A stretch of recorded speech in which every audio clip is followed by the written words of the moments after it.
चलो बेटा देखते हैं एंडोप्लाज्मिक रेटिकुलम। आपकी क्लास में ये एंडोप्लाज्मिक रेटिकुलम हेडिंग पड़ी हुई है, इसे शार्ट में हम लोग ईपीआर कहते हैं। तो सबसे पहली बार आप ये देखिए, इसकी अगर डिस्कवरी की बात की जाए तो फर्स्ट ऑफ ऑल, अगर हम सबसे पहले देखा जाए तो first of all discovered by, सबसे पहले खोजा इसको, first of all discovered by. बालों में लगाने वाली मेहंदी, ये देखिए लगाते हैं आप लोग गार्नियर, आप इनसे याद कर सकते हैं, साइंटिस्ट का नाम गार्नियर है। 1897 19वीं शताब्दी है, 19वीं सेंचुरी में सबसे पहले गार्नियर ने इसे इलेक्ट्रॉन माइक्रोस्कोप पे देखा और इन गार्नियर ने सबसे पहले इसका नाम एर्गोस्टोप्लाज्म रखा। बिल्कुल परेशान नहीं होना है, मुस्कुराते रहना है, जीवन मुस्कुराने का दूसरा नाम है। जब तक आप मुस्कुराएंगे आपकी चेहरे की खुशी ही सब कुछ है इस जिंदगी के लिए, इस जहां के लिए, इस प्लेनेट के लिए, इस एनकेटी के लिए। आइए ध्यान दीजिए, तो सबसे पहले गार्नियर ने इसे 1897 में खोजा, इसे एर्गोस्टोप्लाज्म ने कहा, लेकिन ये नहीं पूछा जाएगा। फिर देखिए एक वैज्ञानिक है पोर्टर, ये पोर्टर जो है ये है 1945, पोर्टर फर्स्ट कॉल्ड इट, ये देखिए इंडोप्लाज्मिक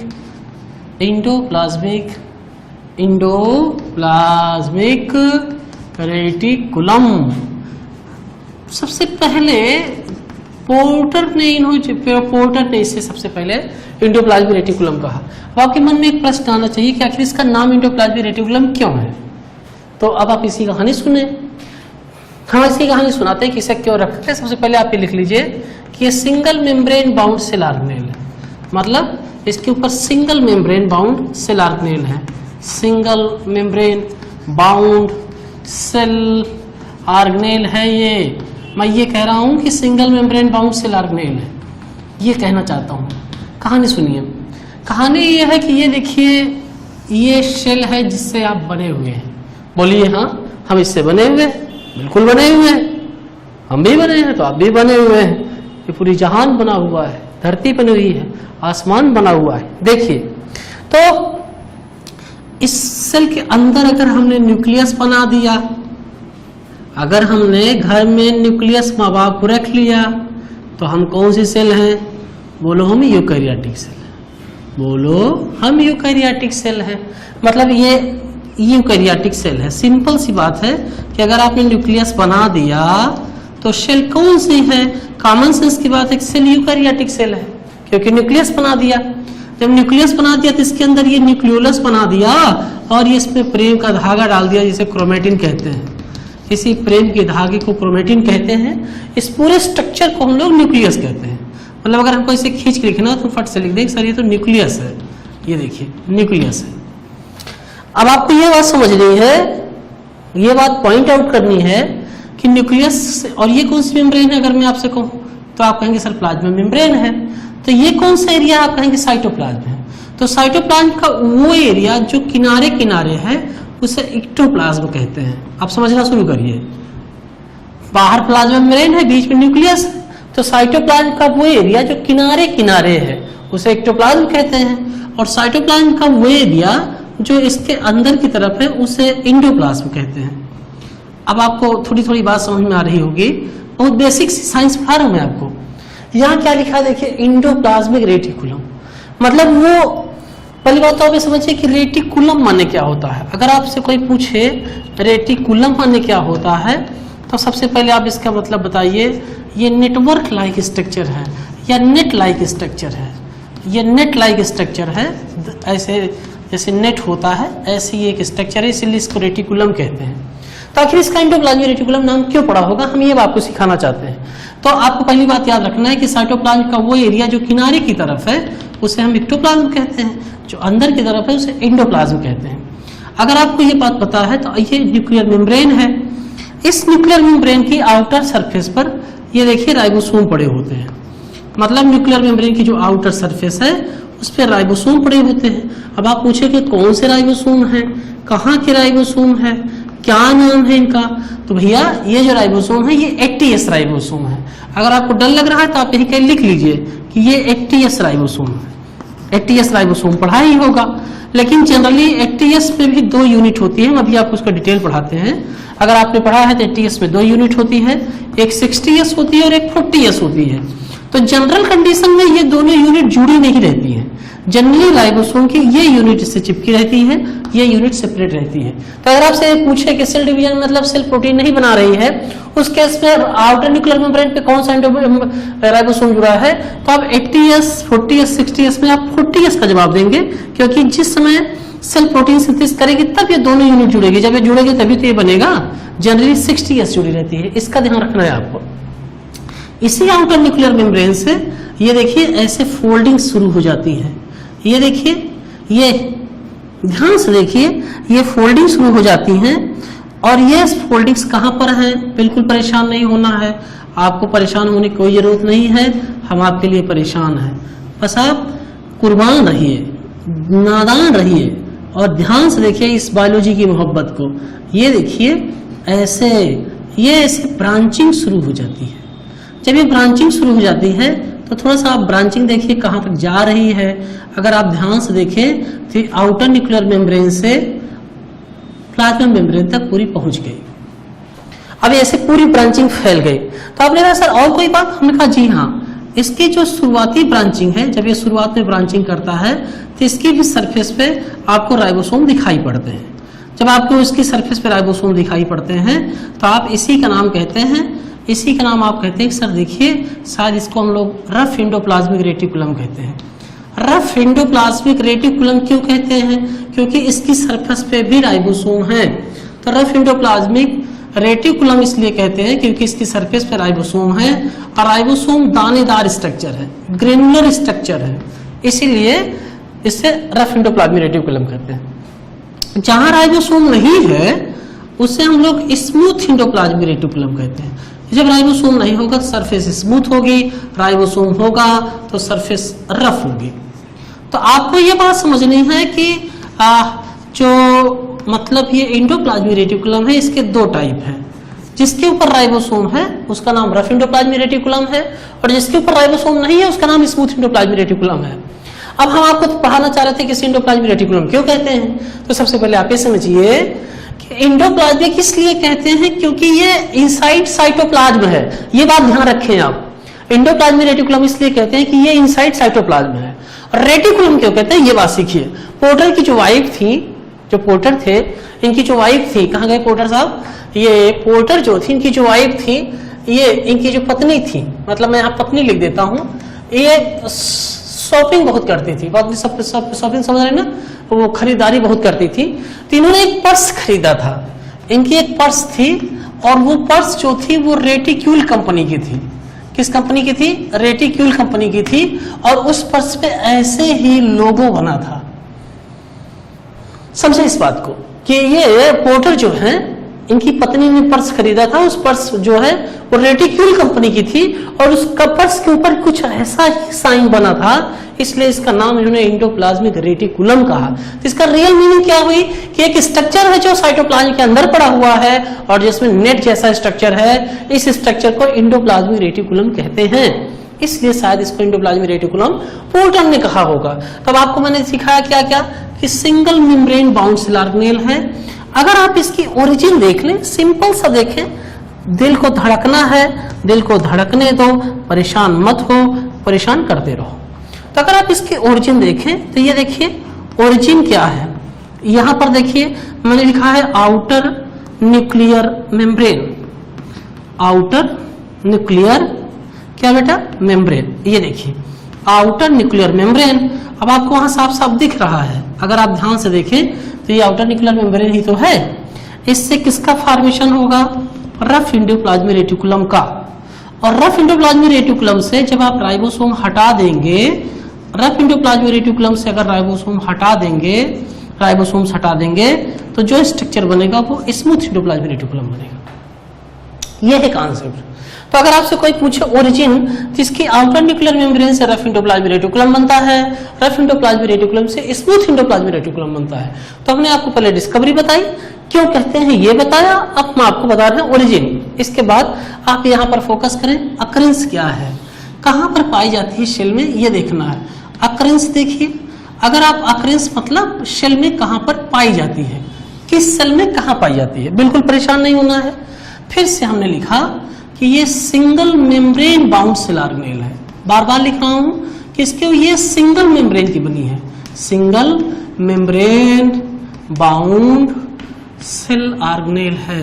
ये देखिए पहले मैंने ये बात लिख दी, तब तक लिखूंगा जब तक ये चलती रहेगी। ये देखिए single membrane bound cell organelle है, एक कपड़ा इससे पहन रखा है। तो जब single membrane bound cell organelle है तो लिखिए यहां पर absent in prokaryotic cell, absent in prokaryotic cell, किसी भी प्रोकैरियोटिक सेल में ये नहीं पाई जाएगी। क्यों नहीं पाई जाएगी? क्योंकि membrane bound cell organelle, membrane bound cell organelle prokaryotic cell में नहीं पाए जाते हैं, ये कहने का मतलब है मेरे। फिर देखिए दूसरा, देखिए प्रेजेंट इन, अगर आप इसकी दूसरी मीनिंग देखें, present in eukaryotic cell. Eukaryotic cell वो सेल जिसमें न्यूक्लियस है उसे हम यूकैरियोटिक सेल कहते हैं। प्रेजेंट इन यूकैरियोटिक सेल, जिस सेल में न्यूक्लियस है, ये सेल है इसमें न्यूक्लियस है, उसमें ये पाई जाएगी। लेकिन यूकैरियोटिक सेल में भी कुछ सेल्स हैं जिसमें नहीं पाई जाती है। किस किस सेल में? ये देखिए एक्सेप्ट, मैंने ये बात लिखी, except mature mammalian, except mature mammalian RBC, except mature mammalian RBC. ध्यान रखें मैंने यहाँ आरबीसी लिखी है, तो अगर आप इसकी कॉन्सेप्ट समझ लें कि ये आरबीसी है, अगर इसमें न्यूक्लियस है और इसमें सारे सेल ऑर्गेनेल हैं तो ये आरबीसी डेवलपिंग आरबीसी है। डेवलपिंग आरबीसी मतलब ये आरबीसी बन रही है। लेकिन अगर ये आरबीसी बन के तैयार हो गई तो इस आरबीसी में कोई भी सेल ऑर्गेनेल नहीं पाया जाता है, इसमें केवल और केवल हीमोग्लोबिन भरा रहता है। क्या भरा रहता है? हीमोग्लोबिन। जब हीमोग्लोबिन भरा रहता है तो इसे मैच्योर आरबीसी कहते हैं। ये केवल मैमल्स की बात हो रही है। अगर इसमें सेल ऑर्गेनेल्स पाए जाते तो शायद इसमें जो है जगह कम पड़ जाती, ज्यादा से ज्यादा हीमोग्लोबिन की पैकेजिंग ना हो पाती। तो आपको ध्यान रखना है सिंगल मेम्ब्रेन बाउंड है, जो है प्रोकैरियोटिक सेल में एब्सेंट है, यूकैरियोटिक सेल में है और यूकैरियोटिक सेल में मैच्योर आरबीसी में नहीं है। अगर आपको डाउट है तो आप एक बात यहाँ से याद कर लें, मैं फिर से आपको कंफर्म करा देता हूं क्योंकि बार बार डिस्कशन होगा। तो आप ये देख लीजिए कि सिंगल मेम्ब्रेन बाउंड कौन कौन से हैं। मैं यहाँ लिख देता हूं ताकि आपको कोई डाउट न रहे, सिंगल मेम्ब्रेन बाउंड कौन कौन से हैं। तो सिंगल मेम्ब्रेन बाउंड जो है, सिंगल मेम्ब्रेन बाउंड जो है वो कौन कौन से नाम है एक बार देख लीजिए। पहला नाम है जिसे एंडोप्लाज्मिक रेटिकुलम कहते हैं, दूसरा नाम है जिसे गोल्गी बॉडी कहते हैं, ये देखिए गोल्गी बॉडी कहते हैं, तीसरा नाम है जिसे लाइसोसोम कहते हैं और चौथा नाम है जिसे हम लोग माइक्रोबॉडीज कहते हैं।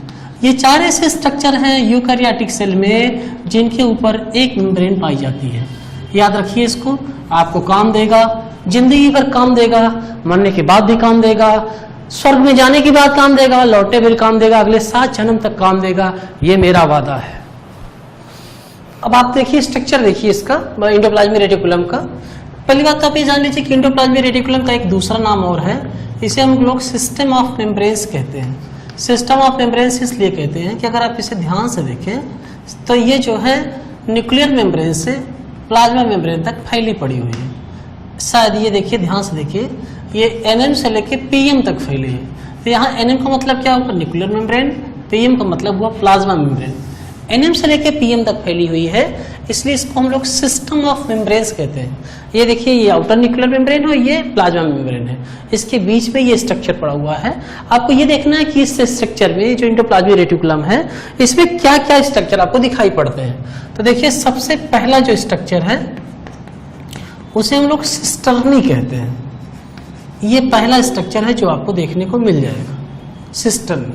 तो अगर आप सिस्टर्नी के बारे में देखें तो ये सिस्टर्नी ऐसे प्लेट लाइक स्ट्रक्चर है, ये कुछ ऐसे स्ट्रक्चर है। ये देखिए ये सिस्टर्नी ऐसे प्लेट लाइक स्ट्रक्चर पड़ी हुई है इस तरह से, और इन प्लेट लाइक स्ट्रक्चर के ये बीच का जो एरिया है इसे ल्यूमेन कहते हैं, ये समझे आप। तो ये अगर आप सिस्टर्नी के बारे में लिखना चाहते हैं तो सबसे पहले लिखिए प्लेट लाइक स्ट्रक्चर है, ये लिख दीजिए कि ये प्लेट लाइक स्ट्रक्चर है। फट से आपने लिखा कि सर ये जो सिस्टर्नी है ये प्लेट लाइक स्ट्रक्चर है, लिख दिया मैंने, मतलब ऐसा स्ट्रक्चर इसमें इन्वॉल्व है जो इसको बना रहा है। दूसरी बात ये लिखिए कि ये जो सिस्टर्नी है ये अनब्रांच्ड है। अनब्रांच्ड है मतलब इनमें कोई ब्रांचिंग नहीं है, अनब्रांच्ड है, अनब्रांच्ड है, दूसरा कमेंट आपने लिख लिया कि सर अनब्रांच्ड है। तीसरी बात ये लिखिए कि इसकी सरफेस पे राइबोसोम्स प्रेजेंट है, राइबोसोम्स प्रेजेंट है, लिख दीजिए। तो राइबोसोम्स अगर प्रेजेंट है तो हम इसकी बात कर लें कि कौन से राइबोसोम्स प्रेजेंट है। इसमें जनरली 80s राइबोसोम प्रेजेंट है। हम आपको राइबोसोम यहाँ बना के दिखाते हैं। ये देखिए इसकी सरफेस है, इस सरफेस पे राइबोसोम्स पड़े हुए हैं, इसलिए इसका जो सरफेस होगा आपसे मैं पूछूं कैसा होगा, आप कहेंगे सर इसका सरफेस जो है स्मूथ सरफेस और रफ सरफेस होना चाहिए। तो इसकी सरफेस पे ये जो प्लेट लाइक स्ट्रक्चर है, इसकी प्लेट लाइक स्ट्रक्चर पे ये जो राइबोसोम्स पड़े हुए हैं, इन राइबोसोम्स के कारण ये जो है रफ सरफेस है। ये देखिए, ये देखिए इसकी सरफेस ही रफ है। तो अगर आपसे ये पूछा जाए कि इस राइबोसोम के कारण ये क्या बनाएंगे, तो मैं पहले लिख देता हूं कि 80s में दो तरह के राइबोसोम होते हैं, अगर आपको याद हो, 60s होता है और 40s होता है। तो जनरली इसकी सरफेस पे 60s रहता है। तो फिर आखिर 80 कब बनता है? जब प्रोटीन सिंथेसिस होती है तब ये वाली यूनिट जुड़ती है, तब 80s बनता है। इसका ध्यान रखिएगा, इसका ढेर सारे प्रश्न आता है। तो अगर आपसे कोई पूछे कि इसकी सरफेस कैसी है, तो आप कहेंगे सर देखिए लिखिए ना, इसकी सरफेस रफ सरफेस है, रफ सरफेस है। अच्छा, आपसे मैं अगर पूछूं कि ये बताइए इस पे जो राइबोसोम लगा हुआ है वो गिर नहीं जाएगा, तो आप कहेंगे सर गिर तो जाएगा ही। अरे भाई ओके, चपकल रहल जरूरी है। ओकर जरूरी कैसे है? चपकल रहल मतलब चिपकना जरूरी है। तो चिपकने के लिए हम क्या करें? गोंद लगा दें। तो इसकी सरफेस पे एक प्रोटीन पाई जाती है, जिस प्रोटीन का नाम है ribophorin. Ribophorin first and second क्या करती है? ये हेल्प इन अधेशन ऑफ राइबोसोम। जो राइबोसोम है उनको चिपकाने में काम देती है। ये देखिए, हेल्प इन अधेशन ऑफ राइबोसोम्स। तो अब एक लास्ट कमेंट लिखता हूं, इंपॉर्टेंट कमेंट है, यहाँ वेरी इंपॉर्टेंट लिख दिया। देखिए मैंने क्या लिखा यहाँ पर, देखिए यहाँ लिख रहा हूं it mainly forms rough endoplasmic reticulum. ये रफ एंडोप्लाज्मिक रेटिकुलम को बनाएगा। रफ एंडोप्लाज्मिक रेटिकुलम क्यों बनाएगा? क्योंकि रफ एंडोप्लाज्मिक रेटिकुलम ही किसकी सिंथेसिस करते हैं? ये प्रोटीन की सिंथेसिस करते हैं। तो जिस सेल में प्रोटीन की सिंथेसिस होती होगी उसी सेल में ये स्ट्रक्चर पाया जाएगा, ये वाला, ये पहला स्ट्रक्चर है। ध्यान दीजिए कैसा स्ट्रक्चर है, प्लेट लाइक स्ट्रक्चर है, अनब्रांच्ड है, राइबोसोम प्रेजेंट है, रफ सरफेस है। इसकी सरफेस पे राइबोफोरिन फर्स्ट और सेकंड इस पे राइबोसोम चिपकाने का काम करते हैं। राइबोसोम का ध्यान रखना है कि जनरली 80s राइबोसोम है, लेकिन 80s जो है उसमें 60 40 दो यूनिट होती है, सब यूनिट होती है। जनरली इसमें 60 जुड़ी रहती है, 40 नहीं जुड़ी रहती है। और ये देखिए, ये मेनली उस सेल में पाई जाती है जो प्रोटीन सिंथेसाइजिंग सेल्स, उन सेल्स पे पाया जाता है। तो ये पहला स्ट्रक्चर है। अगर आप इसका दूसरा स्ट्रक्चर देखें, अगर आप इसके दूसरे स्ट्रक्चर की बात करें, तो इसका जो दूसरा स्ट्रक्चर इसमें जो इन्वॉल्व है वो वेजाइकल्स है। ये देखिए, ये दूसरा स्ट्रक्चर है वेजाइकल्स। अगर आप इसे देखिए, वेजाइकल्स देखिए, तो ये ऐसे राउंडेड स्ट्रक्चर है, इस तरह के ये राउंडेड स्ट्रक्चर है। फट से कमेंट लिखिए कि सर ये जो स्ट्रक्चर है ये राउंडेड स्ट्रक्चर है, लिख दीजिए कि ये राउंडेड स्ट्रक्चर है। यहाँ देखिए, लिख दिया आप, राउंडेड स्ट्रक्चर है। दूसरी बात लिखिए, अनब्रांच्ड है, कोई ब्रांचिंग नहीं है उसमें, अनब्रांच्ड है। एक डाउट है यहाँ पर, मैं लिख देता हूं कि इसकी सरफेस स्मूथ सरफेस है। स्मूथ सरफेस है, इसका मतलब यह हुआ कि इसमें राइबोसोम अब्सेंट होते हैं। किसी किताब बुक में लिखे गए हैं कि ये जो है रफ होती है, मतलब इसमें राइबोसोम होती है, लेकिन राइबोसोम होती नहीं एक्चुअली, इसमें जो है राइबोसोम नहीं होती है, इसलिए इसकी सरफेस जो होती है वो स्मूथ सरफेस होती है। तो ये क्या बनाएगी? इट मेनली फॉर्म्स, ऐसे लिख दीजिए, इट मेनली फॉर्म्स क्या? Smooth endoplasmic reticulum. ये वो सेल्स बनाएंगी जो स्मूथ एंडोप्लाज्मिक रेटिकुलम बनाने में इनका इन्वॉल्वमेंट होगा। एक तीसरा स्ट्रक्चर देखिए, अगर आप तीसरा स्ट्रक्चर देखते हैं तो तीसरा जो स्ट्रक्चर है उसे हम लोग ट्यूब्यूल्स कहते हैं। ये देखिए ट्यूब्यूल्स। तो ट्यूब्यूल्स के बारे में आप देखिए, ये स्ट्रक्चर कुछ ऐसे ऐसे दिखाई पड़ेगा। ये देखिए ऐसे स्ट्रक्चर देखेंगे। तो आप देखिए ट्यूब्यूल्स के बारे में लिखिए, ये ब्रांच्ड होते हैं, लिखिए ब्रांच्ड होते हैं, स्मूथ सरफेस है। लिखिए कि सर ये इनकी सरफेस स्मूथ सरफेस है। फिर कमेंट लिखिए, फट से कमेंट लिखिए, स्मूथ सरफेस है। फिर लिखिए इनमें राइबोसोम्स अब्सेंट होते हैं, लिखते जाइए। राइबोसोम्स अब्सेंट होते हैं। जब राइबोसोम्स अब्सेंट होते हैं तो करेंगे क्या, ध्यान दीजिए इस पे। तो आप फट से लिखिए तीसरा कमेंट, दे मेनली फार्म्स, दे मेनली फार्म्स क्या बेटा, दे मेनली फार्म्स क्या, smooth endoplasmic reticulum. Smooth endoplasmic reticulum या स्मूथ एंडोप्लाज्मिक रेटिकुलम का मेजर फंक्शन क्या है, स्टेरॉइडोजेनेसिस का फंक्शन है। स्टेरॉइडोजेनेसिस माने क्या हुआ, स्टेरॉइड हार्मोन्स का फॉर्मेशन, स्टेरॉइड हार्मोन्स का फॉर्मेशन। तो इस तरह से आप देखिए ये जो स्ट्रक्चर है आपको तीन चीजें दिखाई पड़ती हैं, सिस्टर्नी दिखाई पड़ती है, वेजाइकल्स दिखाई पड़ती हैं, ट्यूब्यूल्स दिखाई पड़ती हैं। नेक्स्ट आप देखिए इसका भाई, देखो तो डिफरेंस देखो rough endoplasmic reticulum smooth endoplasmic reticulum का। तो अगर आप रफ एंडोप्लाज्मिक रेटिकुलम को देखते हैं तो इसके बारे में लिखिए लोकेटेड नियर, सबसे पहले लिखिए न्यूक्लियर मेम्ब्रेन, मतलब rough endoplasmic reticulum nuclear membrane के पास है, ये बात समझनी है। अगर आप इसको लिखते हैं तो लिखिए लोकेटेड नियर प्लाज्मा मेम्ब्रेन, ये वाली जो है प्लाज्मा मेम्ब्रेन के पास है। दूसरा लिखिए, अगर रफ की आप ओरिजिन लिखते हैं तो रफ की ओरिजिन जो है आउटर न्यूक्लियर मेम्ब्रेन को से रफ की फॉर्मेशन होती है। अगर आप यहाँ लिखें तो रफ एंडोप्लाज्मिक रेटिकुलम से स्मूथ एंडोप्लाज्मिक रेटिकुलम का फॉर्मेशन होता है। कौन हटाया जाता है, राइबोसोम्स। अगला डिफरेंस देखिए बेटा, तो अगला अगर आप डिफरेंस देखते हैं तो इसमें जो राइबोसोम्स हैं रफ एंडोप्लाज्मिक रेटिकुलम में जो राइबोसोम्स हैं ये प्रेजेंट है, राइबोसोम्स प्रेजेंट है। कौन सा राइबोसोम प्रेजेंट है, 80S वाले, इसका पूरा ध्यान रखना है। इसमें राइबोसोम्स क्या है, अब्सेंट है, लिख दीजिए। अब राइबोसोम अब्सेंट होने के कारण इसकी जो सरफेस है वो स्मूथ सरफेस है। अगर आपसे कोई पूछे कि इसकी सरफेस स्मूथ क्यों है तो आप यही तो कहेंगे सर इसमें राइबोसोम अब्सेंट है, इसकी सरफेस स्मूथ सरफेस है। लेकिन इसकी सरफेस कैसी है, इसकी सरफेस रफ सरफेस है, शायद इसीलिए इसको रफ एंडोप्लाज्मिक रेटिकुलम कहते हैं।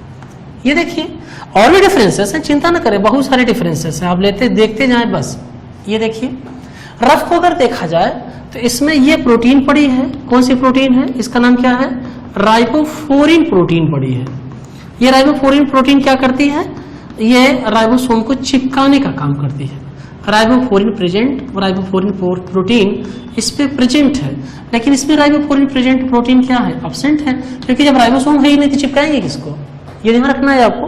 और डिफरेंस देखिए आप, ये देखिए कंपोज्ड ऑफ सिस्टर्नी, ये जो है रफ एंडोप्लाज्मिक रेटिकुलम जो है वो सिस्टर्नी की बनी हुई है। ये देखिए कंपोज ऑफ सिस्टर्नी। लेकिन अगर मैं इनसे पूछूं ये किसकी बनी है तो आप कहेंगे sir composed of tubules and वेजाइकल्स, tubules and क्या बेटा, वेजाइकल्स। ये ट्यूब्यूल्स और वेजाइकल्स की बनी है। ये अगला डिफरेंस हो गया।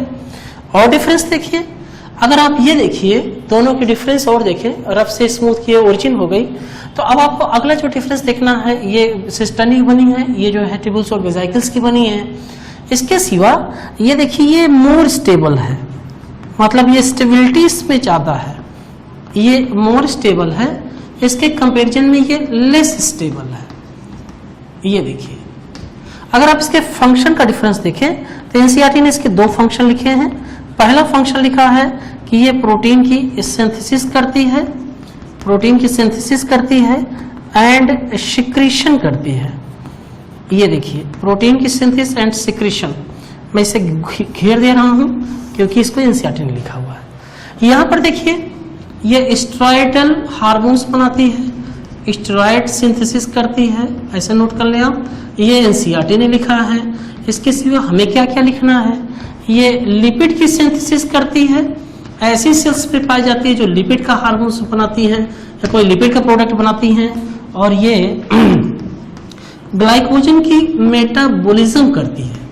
मतलब ये सारे काम हैं जो स्मूथ एंडोप्लाज्मिक रेटिकुलम करती है, ये तीन फंक्शन, और ये जो फंक्शन है जिसे रफ एंडोप्लाज्मिक रेटिकुलम करती है। अगर आप लोकेशन देख लें, बस एक दो नाम आप लिख लीजिए, आपको याद हो जाएगा। एक एग्जांपल देखिए, ये आपने नाम सुना होगा पिट्यूटरी ग्लैंड, इस पिट्यूटरी ग्लैंड में पाई जाती है। इसे देख लीजिए, ये टेस्टिस में पाई जाती है, और कहाँ पाई जाती है बेटा, ओवरी में पाई जाती है।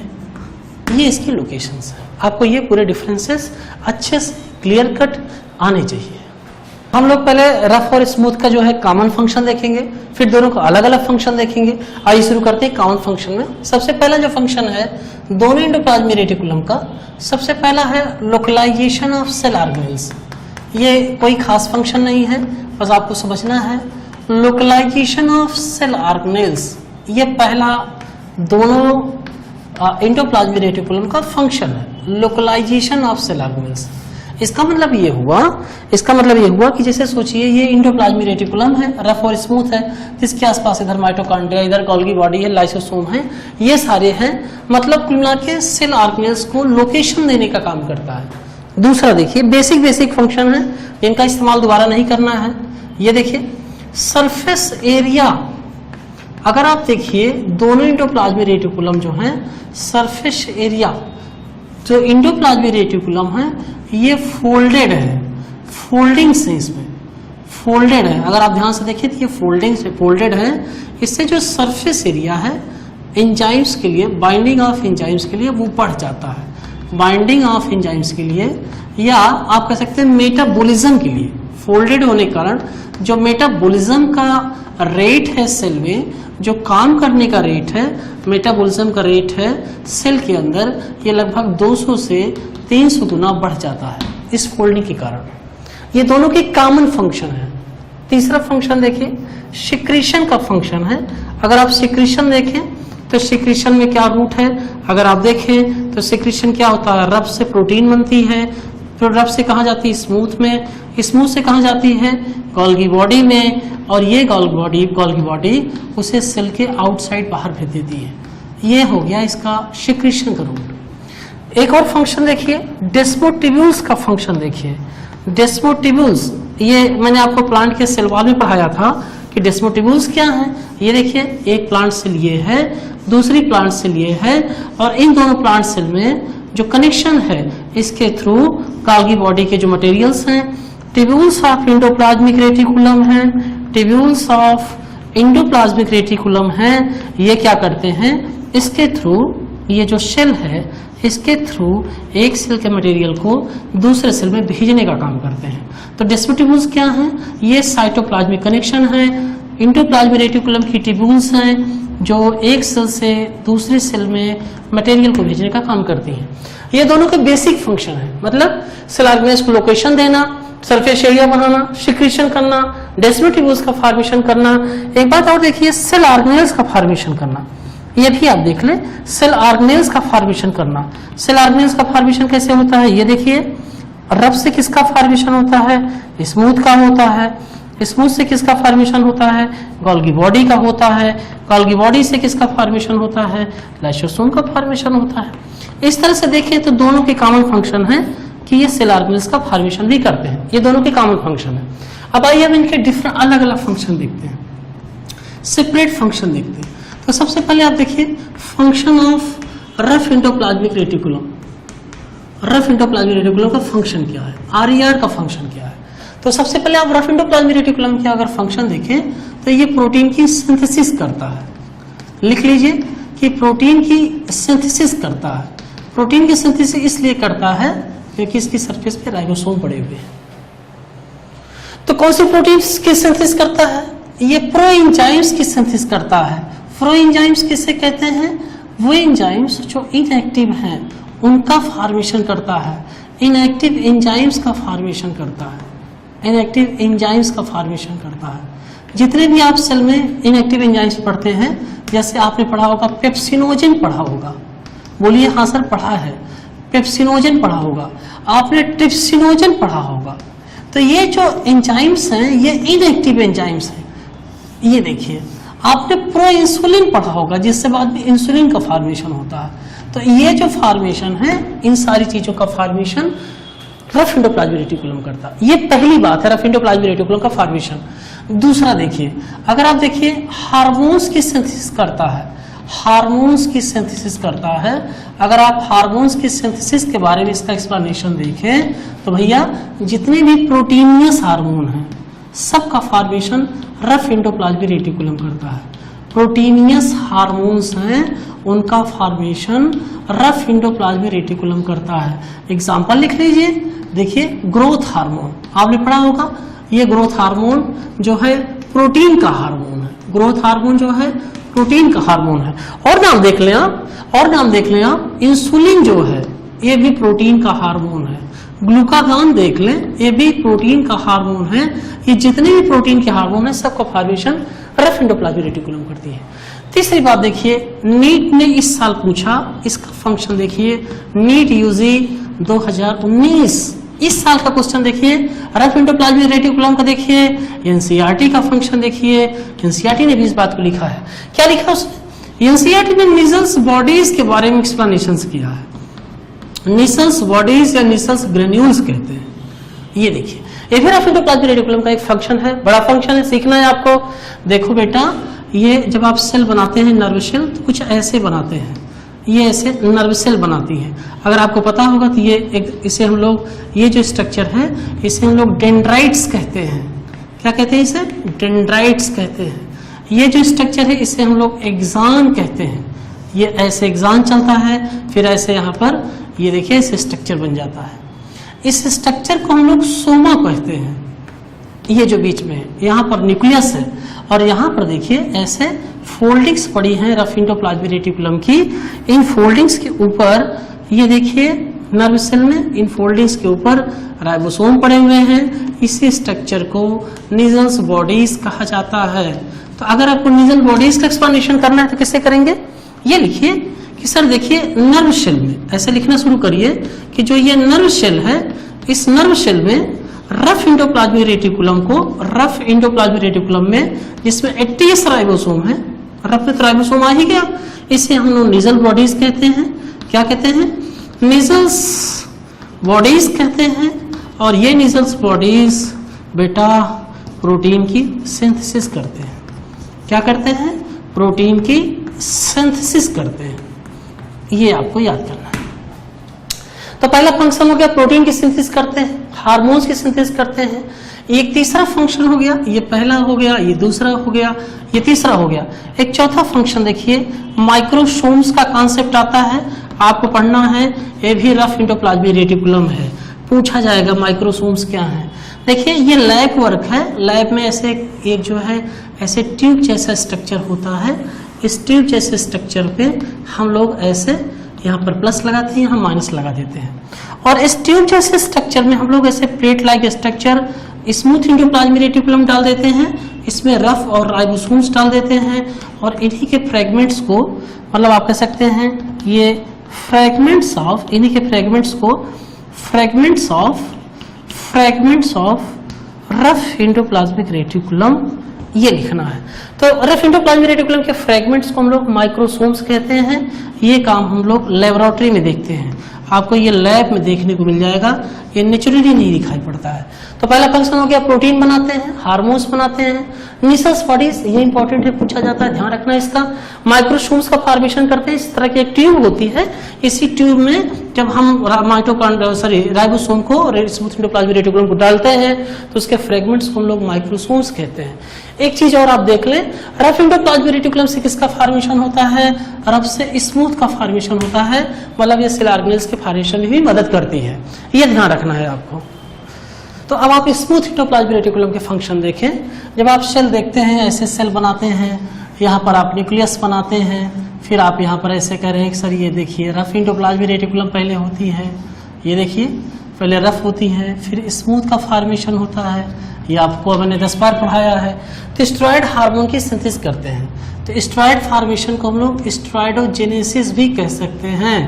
पहले बात ये देखें, क्योंकि ऐसे ही प्रश्न आएगा कि स्टेरॉयडोजेनेसिस कौन करता है। तो स्टेरॉयड सिंथेसिस का मतलब क्या हुआ? ये देखिए, अभी मैंने आपको बताया टेस्टिस जो है, टेस्टिस से ये मेल सेक्स ऑर्गन है, इससे टेस्टोस्टेरोन हार्मोन निकलता है। बोलिए हाँ, ये जो टेस्टोस्टेरोन हार्मोन बनता है इसे स्मूथ एंडोप्लाज्मिक रेटिकुलम करती है। ये देखिए ओवरी से देखिए एस्ट्रोजन हार्मोन निकलता है, इसको भी स्टेरॉयड हार्मोन्स बनाते हैं। फिर तीसरा फंक्शन देखिए, टेस्टिस हो गया, ओवरी हो गया, इसके बाद अगला देखिए, अगर एड्रीनल ग्लैंड के कार्टेक्स को देखा जाए, एड्रीनल ग्लैंड अभी पढ़ेंगे आप, एड्रीनल ग्लैंड के कार्टेक्स को देखा जाए तो इससे जो है दो हार्मोन निकलते हैं, एक निकलता है एल्डोस्टेरोन और दूसरा निकलता है कॉर्टिसोल। ये जो हार्मोन्स हैं जो स्टेरॉयडल हैं, इनका फॉर्मेशन स्मूथ एंडोप्लाज्मिक रेटिकुलम करती है। दूसरा फंक्शन देखिए, दूसरा फंक्शन है लिपिड की सिंथेसिस करती है, मतलब रफ एंडोप्लाज्मिक रेटिकुलम लिपिड की सिंथेसिस करती है। बस आप इतने में आपका काम चल जाएगा। तीसरी बात आप देखिए, तीसरी बात जो है आपको ये याद करना है, सार्कोप्लाज्मिक रेटिकुलम, ये इंपॉर्टेंट है, ये पूछा जाता है, ये आपको आना चाहिए। सार्कोप्लाज्मिक रेटिकुलम सीखिए इस बात को, इस सार्कोप्लाज्मिक रेटिकुलम को सीखिए। जब हम लोग मसल सेल बनाते हैं, ये देखिए ये मसल सेल है, मसल सेल है। मसल सेल हमारी बॉडी में तीन तरह की है, मसल सेल तो तीन तरह की हैं, मसल्स तीन तरह की हैं, लेकिन ये इसकी जो बात हो रही है, ये पहली बात तो जान लीजिए, a type of smooth endoplasmic reticulum है, a type of smooth endoplasmic reticulum है। तो अगर आप कभी मसल सेल्स देखते हैं तो इन्हीं मसल सेल्स में ये खास तरह के स्ट्रक्चर पड़े हुए हैं, ये देखिए ये, और इनका नाम सार्कोप्लाज्मिक रेटिकुलम है। जनरली स्मूथ एंडोप्लाज्मिक रेटिकुलम का काम लिपिड की सिंथेसिस है, लेकिन यहाँ पर ये कैल्शियम का स्टोरेज कर रही है, किस सेल में? मसल सेल में। मसल सेल्स में ये माइटोकॉन्ड्रिया हैं, तमाम चीजें हैं, उसके आगे हम लोग देखेंगे। तो ये type of smooth endoplasmic reticulum है और इसका फंक्शन है कैल्शियम के स्टोरेज में, कैल्शियम को स्टोर करती है। ये ध्यान रखना है आपको। किस किस मसल में इसका भी ध्यान रखना है। केवल दो मसल्स में पाई जाती है ये, एक कार्डियक मसल में पाई जाती है, दूसरी वॉल्यूंटरी मसल में पाई जाती है, दो ही मसल में पाई जाती है। मतलब ध्यान रखना है कि स्मूथ मसल में ये स्ट्रक्चर नहीं पाया जाता है, इसका पूरा ध्यान रखना है। एक बात और लास्ट लाइन लिख दें, शायद आपको फट से समझ में आ जाएगा। Calcium is essential for, calcium is essential for muscle contraction and relaxation, muscle contraction and क्या बेटा? रिलैक्सेशन। तो मतलब आपको सीधे सीधे ये बात समझना है कि मसल सेल्स में ये कैल्शियम का स्टोरेज कर रही है, जबकि जनरल फंक्शन क्या है इसका? स्टेरॉयड हार्मोन की सिंथेसिस करना। और फंक्शन देखिए इसके, अगर आप और देखें तो ये ग्लाइकोजन की मेटाबॉलिज्म करती है, ग्लाइकोजन की मेटाबॉलिज्म करती है। याद रखिएगा, पूछा जाता है, ये सारे प्रश्न पूछे जाते हैं।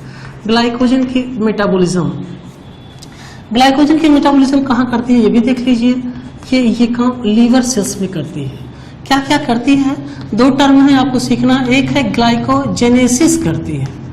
ग्लाइकोजेनेसिस माने हुआ, सीधा ऐसे लिख देता हूँ, डायरेक्ट लिखता हूँ मैं, बिल्कुल चिंता नहीं करना है। एक्सेस ग्लूकोज को ग्लाइकोजन में कन्वर्ट कर देती है। सीधी बात, नो बकवास, सीधी बात नो बकवास। तो एक्सेस ग्लूकोज को जब ग्लाइकोजन में कन्वर्ट कर देती है तो इसे ग्लाइकोजेनेसिस कहते हैं। लेकिन इसी ग्लाइकोजन को जब ग्लूकोज में कन्वर्ट कर देती है तो इसे हम लोग ग्लूकोनियोजेनेसिस कहते हैं। इन दोनों काम में स्मूथ एंडोप्लाज्मिक रेटिकुलम इन्वॉल्व होती है। रट लीजिए, गलती मत करिएगा, बिल्कुल मिस्टेक नहीं करनी है। नेक्स्ट देखिए, इसका एक बड़ा फंक्शन है डिटॉक्सिफिकेशन।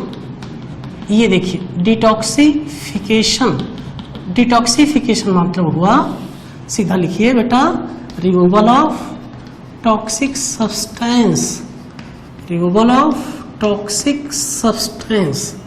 अगर कोई जहरीली चीज है तो उसको बॉडी से निकाल के बाहर कर देती है।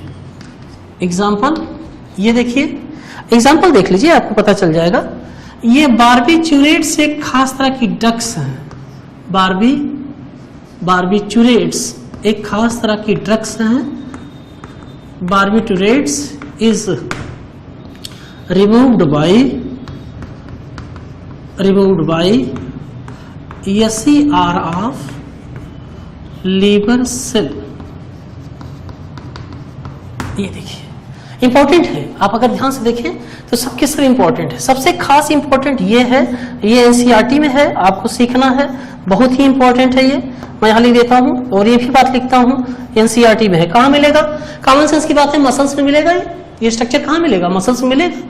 इंपॉर्टेंट है ये। जब कोई चीज इंपॉर्टेंट हो तो वहां व्यक्ति को सीरियस हो जाना चाहिए। ठीक उसी तरह से जैसे आपकी जिंदगी इंपॉर्टेंट है, आप क्लास 11th में अगर आप थोड़े से भी कमजोर पड़ गए, आपकी पूरी जिंदगी कमजोर रह जाएगी। ध्यान रखिएगा, क्लास 11th बैकबोन होती है पूरी लाइफ की। बहुत ही सिंसियर होके, बहुत ही समझ के नॉलेज को पढ़ना है। फिर जब आप पढ़ने के लिए तैयार है तक और देखिए ना भाई, ये देखिए formation of cell organelles, formation of cell organelles, ये देखिए फॉर्मेशन ऑफ सेल ऑर्गेनेल्स।